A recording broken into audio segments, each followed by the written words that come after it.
Good morning. All right, this works. Sweet. It's great to be here. Thanks so much for having me. The next few minutes, we're going to talk about some basic stuff regarding autonomy and AI. We'll get into some of the work that we're doing at the Air Force. And I'm excited to be able to share some things, but realize a number of other things I can't talk about here because it's classified. But there's still some great work being done that I think you all will find interesting.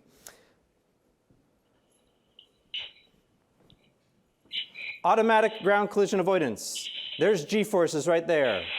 The pilot just pulled 8.3 Gs and now is asleep. They're unconscious, diving towards the ground, 50 degrees nose low, 600 knots, 55 degrees nose low, a few hundred feet before the ground. The pilot is still unconscious. Automatic ground collision avoidance is a capability in which the aircraft knew that it was going to hit the ground and at the last possible second took control away from the unconscious pilot, righted the aircraft, pulled the G-forces, and recovered them safely. NASA developed this technology in the late 80s. It was further developed and implemented into fighter aircraft throughout the 90s and was ready for F-16 implementation in 2000. In 2014, it was mandated to be put in the F-16s because for those 14 years, it was not in the aircraft. 17 pilots in F-16s died where auto GCAS, ground collision avoidance system, would have saved them from that ground collision for many different reasons: unconsciousness because they G-lock, spatial disorientation, channelized attention, the list goes on. 14 years, 17 lives, and in the end, it was mandated from above because the pilots didn't want it interfering with the way that they flew. They didn't trust the autonomy. Auto GCAS beget auto ACAS. Two aircraft. This is a recreation of an F-16 colliding with a T-38, pardon me, and the two T-38 pilots died. Well, what if those aircraft were talking to each other? And they knew they were going to collide, and at the last possible second, a computer took control away from the F-16, avoided the collision. Automatic air collision avoidance. Automatic ground collision turns into automatic air collision, turns into automatic integrated collision, turns into automatic functioning in aircraft, which can turn into dogfighting or other useful tools where autonomy plays a big part. Autonomy, though, that's not AI, not necessarily. Autonomy can be an exquisite expression of artificial intelligence, but it's not AI. Everything you've just seen right now is good old deterministic software code. If-then statements. If the aircraft is pointed at the ground like this, it's such an attitude, and the ground level is this, right? I'm going to, as a deterministic software code, I'm going to put the throttles here. I'm going to change the flight controls so that I right the aircraft. I'm going to change the pitch of the elevators so the aircraft climbs, and then I'm going to make sure that I'm not on a collision course to the ground, and I'm going to give control back to the pilot. That's deterministic if-then statements. If this happens, then that happens. If-then. Autonomy up to this point has just been if-then statements. But what happens when there are too many ifs to be able to give you the thens? The game of chess, it has a lot of ifs, but you can code that now with our computers, right, to get the thens. The game of Go, nope, not so much. How many people here are familiar with the game of Go, the show AlphaGo? Okay, very good. I really enjoy this story. I'm going to ruin it for a few people, and I'll go through it quickly. But there's two things that I want to highlight. When I was learning about AlphaGo, Lee Sedol, he's a South Korean champion of the game of Go. It's just a very complicated, complex game. There are too many ifs. You need artificial intelligence, right? So they trained, and I'm putting those in quotations for a purpose that I'll talk to later, but they trained the system how to play the game of Go. And the system was called AlphaGo. It's an AI algorithm. The first game, and no one thought software was going to be good enough to win in the game of Go. The first game, AlphaGo defeats Lee Sedol. The second game, there was a 37th move. People are probably familiar with the 37th move, right? And everyone initially thought it was an error because the computer put a little pebble at a crossroads that no one thought was the right move. But it changed the game of Go forever. Because what they realized a few minutes later is one of the most brilliant moves ever made in Go. And they didn't think, the humans didn't think you could play the game of Go that way. So it's illuminating paths that we previously didn't know were available to us. It changed the way Lee Sedol thought about the game and others. Now, that's one lesson. AI can illuminate paths, combine certain things, categorize information, help us see things new. But also, the fourth game, I find we don't talk about enough. Because in the fourth game, Lee Sedol on the 78th move made his own, really unique, exquisite pebble placement. And what did AlphaGo do? It was certain it was going to win that game, and a few moves later, it had lost completely because it didn't know that a human could make a move like that. It didn't know how to respond. It wasn't trained that way. AI is, as we know, fragile. So we have autonomy, we have AI, and now we're trying to combine them into different types of systems, of course. Now you can have AI without autonomy. How many people play with ChatGPT? I'm sure you guys love it, right? It's good, it's bad. I don't want my 16-year-old using it to write her essays, right? But I want our society to understand the benefits that it really can provide. That's machine learning, AI. But what do I really mean when I talk about machine learning AI? I know most people in the room are familiar with this, but I will give kind of a basic understanding of the way that I think about it. And I think this may set up, actually, the conversations for the rest of today and tomorrow. I think of AI, it's electricity, it's ubiquitous, it is everywhere, it's on your phone, it is in the systems that you interact with. It's best in very narrow applications. When we're developing AI in our systems, we have autonomy. Some of that autonomy could be AI-enabled, but deterministic code with AI, deterministic code with AI, right? Stacked on top of each other, but the AI portion are very narrow applications with lots of data. I also think of it as deterministic software code in one bucket, AI machine learning, which I'm using synonymously. I know some people are like, no, they're not the same. But for the most part, when anyone's talking about artificial intelligence, they're talking about machine learning. So I use them synonymously. But I think of machine learning AI as the software code rewriting itself based on the data that it's getting, right? So it's basically allowing the system to take in lots of data and to categorize and make its own rule sets to a degree. But I want to stress something here. AI is not magic, it is math. And I think people in this room can appreciate that very much, but I don't think our society fully understands that. This is not software code that is all of a sudden going to turn on its operator because it's like, oh, I'm a sentient being, or I'm aware that I can go do these things and I'm going to optimize in a certain way, or I'm going to take that F-16 code, right, that writes the aircraft and pulls up, and now I'm going to actually take control of that F-16 and go bomb something or do something horrible. That is not how AI works, because it's math. It's guardrails we put up. It is just the next evolution of software code that we're having to deal with. This picture in the bottom left of your screen is a wonderful example where you have a dog, and we all know that's a dog. Behind the dog is imperceptible noise. We as humans cannot perceive it. And then on the back end, with that imperceptible noise combined with that dog, an AI algorithm thinks that's an ostrich. The concerning part that I have with this, talking about the fragility of AI, is it doesn't just think it's an ostrich. It is 99% sure that it is an ostrich. It's not like, oh, I wonder what that noise is. Oh, this is really confusing. Hey, human, that may be an ostrich, but I'm not quite sure. No, it's like, human, that is an ostrich. So how are we trusting in these systems?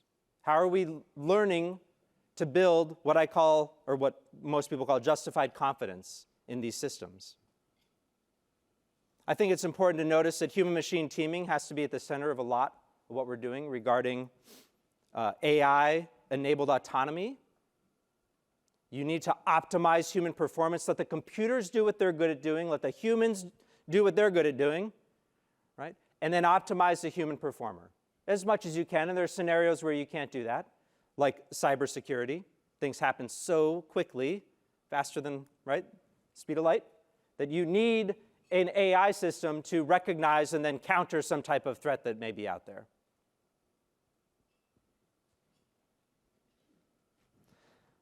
I'm going to drive home a little bit the difference between autonomy and AI. Once again, autonomy can be an exquisite expression of AI, but they're not the same. When I think of autonomy without AI, I'm thinking if-then statements, right?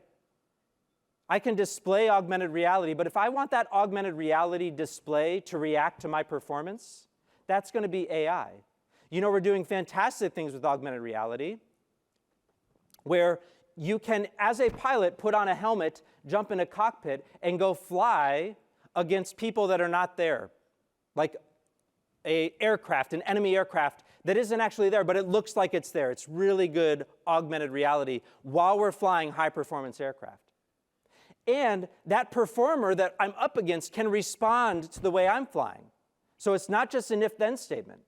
If I'm dogfighting them and we merge and I do a brake turn and we're doing all this, you know, I have to talk with my hands, I'm a fighter pilot, right? So we're doing all these things. It can actually ratchet up and be like, oh, well, Cinco is an amazing pilot, you know? But I'm going to now have to respond if I want to beat him. So it's changing its performance. That's AI. Telling a drone to go conduct an electronic attack mission, that's autonomy. But if you want that drone to decide what to do in that situation in order to defeat some type of signal coming into it, that is AI. And I think of it as those terms up top where you have descriptive, describing, summarizing information. You have predictive. You're predicting what that next thing is going to be. What does that image look like? What is that next word going to be? Right? And then you have prescriptive, where not only is it predicting what that next thing is, but it's telling you what you should do because of it.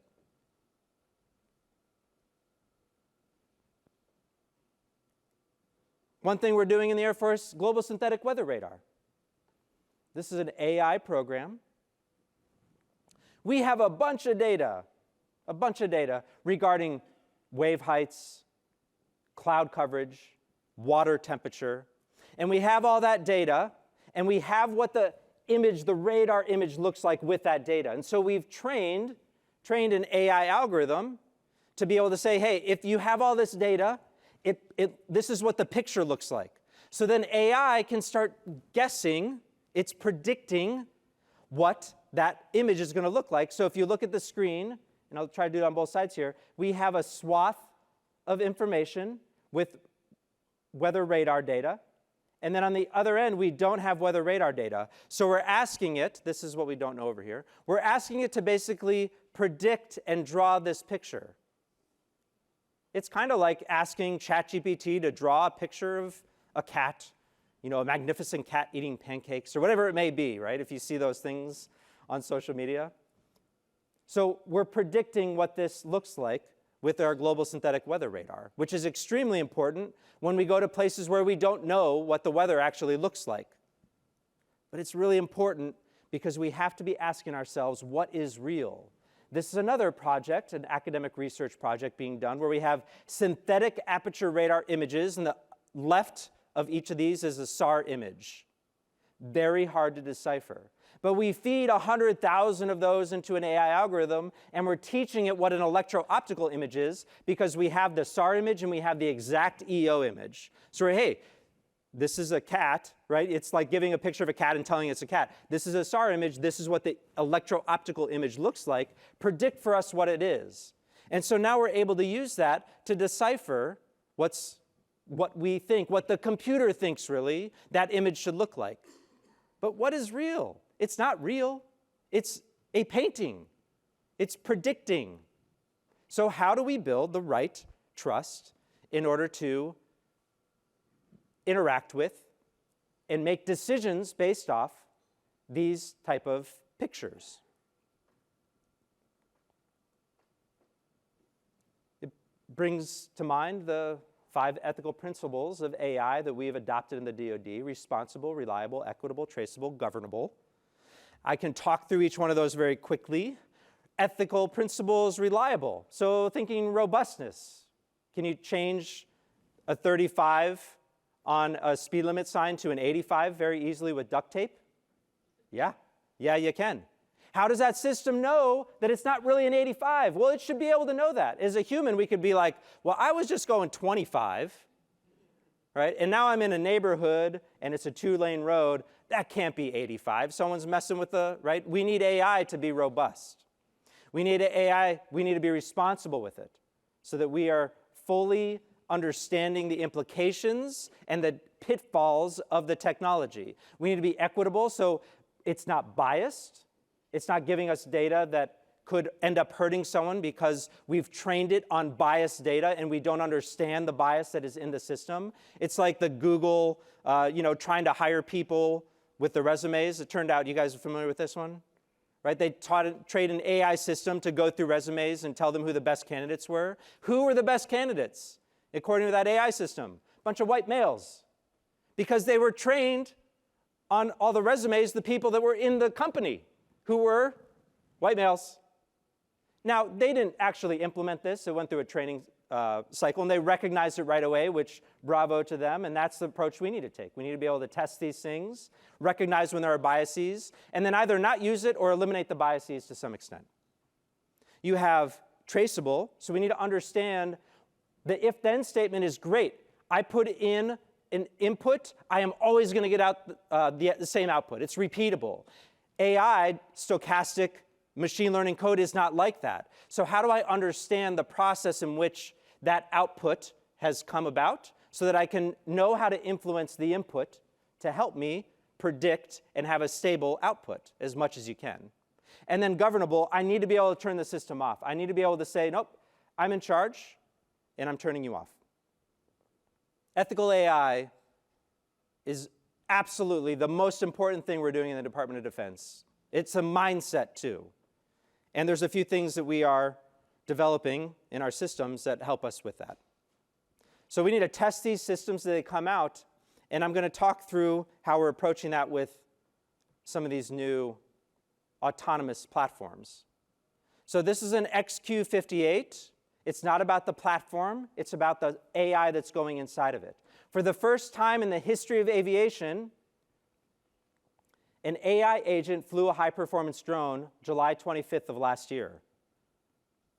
I was on its wing. It was a little eerie because it responds a little bit different than a human pilot would respond. Let me talk real quick about it. Semi-autonomy is a pilot on the ground, an operator on the ground controlling the aircraft. Autonomy is, imagine like a Predator drone loses contact with their operator. What does that Predator drone do at that point? It is going to do if-then statements to go to a certain predetermined, pre-coded position and orbit until it can reconnect, right? AI is we gave it all these millions of examples of how to fly a mission, how to meet an objective, and then we gave it control. We did all that in simulation first. And then we gave it control of this drone, and we said, okay, meet this objective. And then it decided, this is the power setting, this is the bank angle, this is the dive angle. It was making those decisions. AI was flying the drone and meeting some objective, which was fantastic.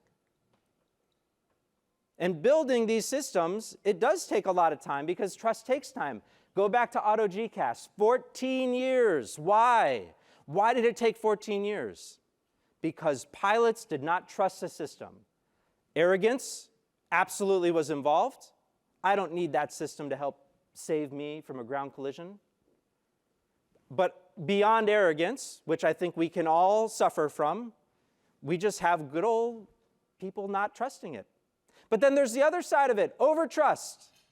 All of a sudden, ChatGPT is used by lawyers. Have you guys been reading these articles? To like, hey, I need some briefs, or what are other, what are other trials that have gone on that I can reference in my approach? And AI will just make up trials that never existed. Overtrust in systems. How many of you guys watch football? I'm not a huge football fan, but there was a game, I guess, last week or 2 weeks ago, and there was a drone that flew in the stadium. You guys hear about this? I guess it like stopped the game or something. But either way, there was a drone that flew inside the stadium. Swarming UAVs, UASs, drones flying in stadium, that can be like cutesy. That's cool. I saw a 1,500 drone world Guinness record thing of the Nutcracker being flown by drones. That terrifies me. It's exciting, but it terrifies me. Why? How easy is that to like turn kinetic? What are we seeing unfold right now in Russia and Ukraine? It is a drone war. Right? So how are we approaching this type of development? Ethically, one. And how we do that with XQ-58 is we protect the drone from itself. We protect the drone from the AI agent asking for it to do something more than it can. So for instance, when we were doing auto GCAS, we tested it initially in the simulator. Then we put it in a special aircraft where if the system asked for anything too dramatic, it would just get clicked off right away. And there was also a pilot in the aircraft. So the pilot would be like, nope, that is too much, or I am uncomfortable, I am too close to the ground. So we would turn the system off, and we'd be completely governing that autonomy. That's the same idea, the XQ-58. So this is one of the flights of that XQ-58. This is a real XQ-58 flying. That's the blue one. It's hard to see, but that bottom right one. This is not a real XQ-58 that it is flying against. So we use live virtual constructive training as well in the way that we develop these systems. So it thinks that this red dot up there, the blue dot thinks that that is flying alongside it, but it is not. We've just convinced it, because it's software, that there's something out there, but this is the actual flying aircraft that's maneuvering in relation to that red aircraft. So this is the XQ-58 flying. If that AI agent asks for anything too dramatic, like, oh, I know that I have control of meeting this objective, and now I'm going to do that by diving at the ground 90 degrees nose low, it immediately would get kicked off. It is protected by that. Now, if the autonomy too, because once again, that's AI agent, if that kicks off, autonomy takes over. If that gets kicked off because it's that autonomous code, the if-then statements ask for too much, maybe there's some dynamic situation with the air that causes it to do something that it is not coded for. It doesn't have the right thens, right? There's too many ifs in some of those situations. It gets kicked off, and a human is on the ground controlling it. So we have different layers of our approach to develop this type of technology. So for us, technology development, we have to establish the right foundation, right? We need to write data architectures, data platforms, data pipelines. Resourcing is expensive. And I'm not going to sit here and be like, therefore, give the DoD lots more money. No, I'm going to say we need to collaborate. We need academia and industry and government to work together on some of these really wicked problems. But we need to do it with eyes wide open, being good ambassadors of the science, and not buying into this dystopian storytelling that Hollywood tries to sell our society. Because it's not magic, it is math. And the human development has to go alongside it. It has to be in parallel. If you want a system to perform, like an AI agent to perform exceptionally well, you need to, from the beginning, figure out how the human is going to interact with that agent. They have to go hand in hand. Augmented reality helps with that. This is an aircraft that's flying behind what looks like a tanker aircraft, but is not there. It's augmented.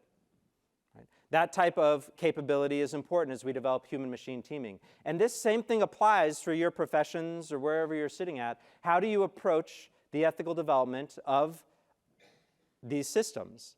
And it doesn't necessarily need to be just AI-enabled. AI, like I said earlier, is everywhere. It is ubiquitous, right? It's like electricity. So how do we do that? Well, we need to make sure that we understand the technology, that we also upskill our people and our workforce, that we're approaching it with eyes wide open, and understanding the great opportunities that await us. This is a great quote. I really, if you haven't read Like War, it's a really good book. It's a little old now, but it's a weaponization of social media. P.W. Singer said this last year, but it's about talent management. How are you managing your people? How are you managing the technology? And it's just the next iteration of technology development, right? AI is not this, it's kind of new in the sense of data and compute and algorithms have come together, a confluence to allow us to do amazing things with AI, but AI itself is not new. It's just technology development. We have to develop all technology ethically, and we're focused on that as well. Oh, it just turned red. I think that's really good timing. All right, am I at the 25 minutes? Yes, 25, okay. I'm going to leave you with this, and can I go like 2 minutes over? Is that okay? I think this is a really good story, and I'll go quickly through it. Dave Epstein wrote a book called Range. Range was a kind of a counter to the 10,000 hours. Malcolm Gladwell says, if you want to get good at something, you do it for 10,000 hours. And it's not necessarily countering that, but it's this idea that what is more important is breadth of experience. That actually gives you more creativity in your approach to challenges, and we can appreciate that in this room, and so that is actually more effective at times. And he uses this example of hot shots. They get dropped inside a fire, and at times that fire turns on them and tragically kills those hotshot firefighters. But some of them escape and get away. And those that get away are the ones that shed all of their equipment. And when you talk to them afterwards, and it's a very small minority, you talk to them afterwards and you ask them, well, he asked them, like what went on there? They said it was so uncomfortable. They have never been trained to release all their equipment before. So taking off, dropping their axe, taking off their backpack and running away was so unfamiliar. It felt so wrong, but it is what saved their lives. While their compatriots, their colleagues died with all their gear on trying to run away as well. What in your organizations are you doing to drop those tools that you have so long held on to that you think are going to save you, but in fact are holding you down? And that is the inferno of AI that is approaching our nation right now. We need to be willing to go fast where appropriate, ethically approach it, and then to adopt new tools and new ways of doing things because we do not want to get caught with all the old gear on as we're facing some very serious threats to our democracy. I'd love to answer questions. Oh, thanks.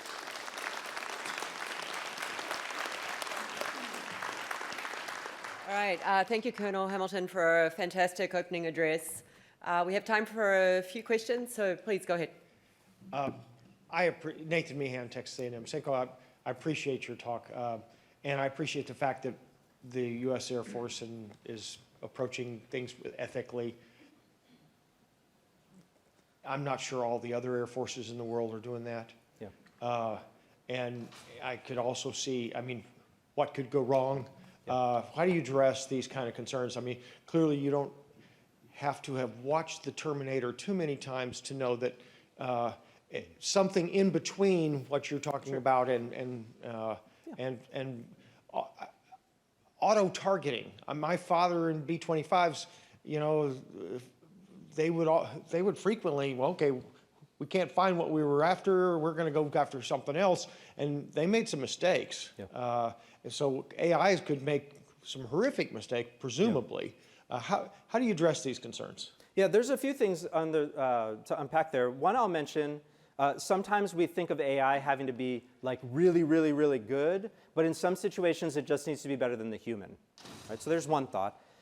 Two, yeah, there are people that are using AI nefariously right now. Facial recognition is being used in support of genocide, right? We recognize that. The UN recognizes that. I have seen the pictures of drones that are like those dogs, those robot dogs that Boston Dynamics creates. They're not Boston Dynamics drones that are armed, because Boston Dynamics does not support that. But the same type of thing, those dogs that have guns on them, and UAVs clearly that are weaponized now. So how do we approach it? It is a conversation at the global level discussing the limitations of some of this autonomy as we're adopting it into systems that are used for war.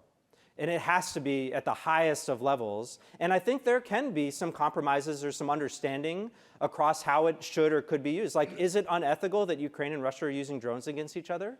I'd argue, and this is my opinion, by the way, not the Air Force's, I'd argue not necessarily bad, that it's just like an evolution. We've been adopting new types of technologies, but how do we fully do it? We have to have those deeper conversations. And we are not, if you have an AI agent that is fully making the decisions and fully deciding who's going to die or what, we are not supportive of that in the government. because you have got to have an operator that is ultimately in charge of making that life or death decision. Now, other people are going to disagree, but we cannot abdicate our responsibility to individual liberty and upholding our Constitution and our values just because some nefarious actor refuses to.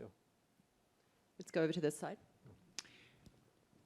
Thank you for this illuminating talk. When it comes to game playing, it's the teams that play the best today. If you have a human player with an AI that makes suggestion and recommendation, but still the human makes the decision, this is the best way for chess and Go.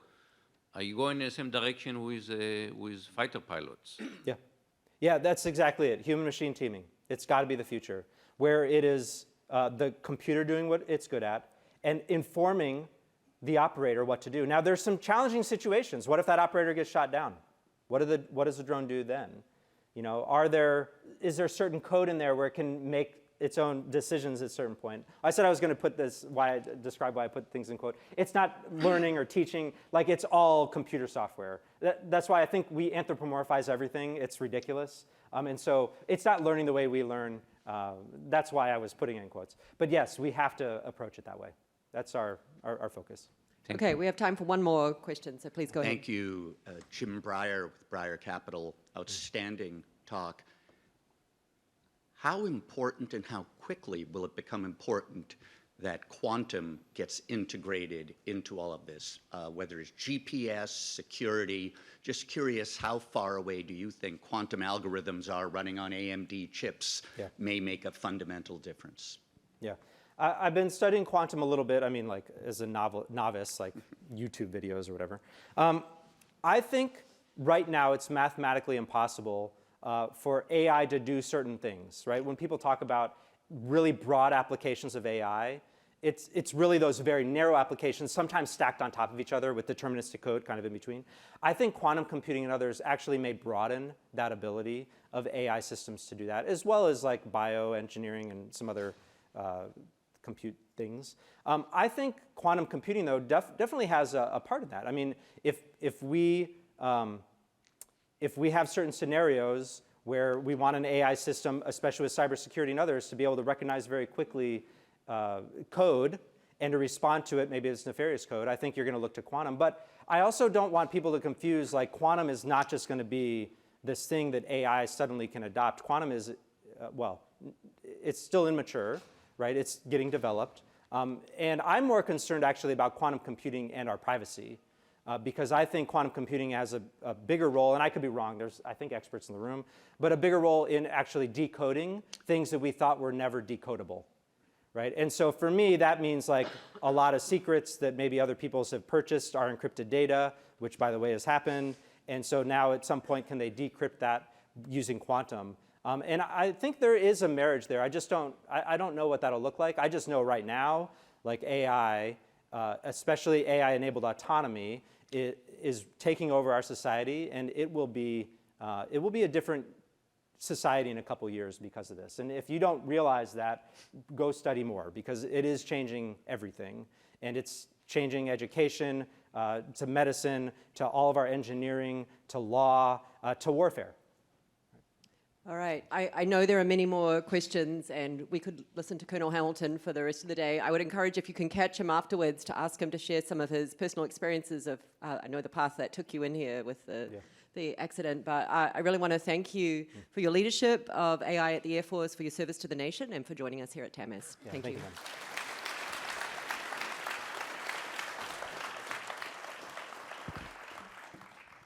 All right, so next up, it's a great pleasure to introduce our next speaker, Mark Papamaster.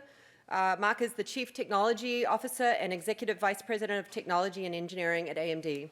So please join me in welcoming Mark Papamaster to the stage.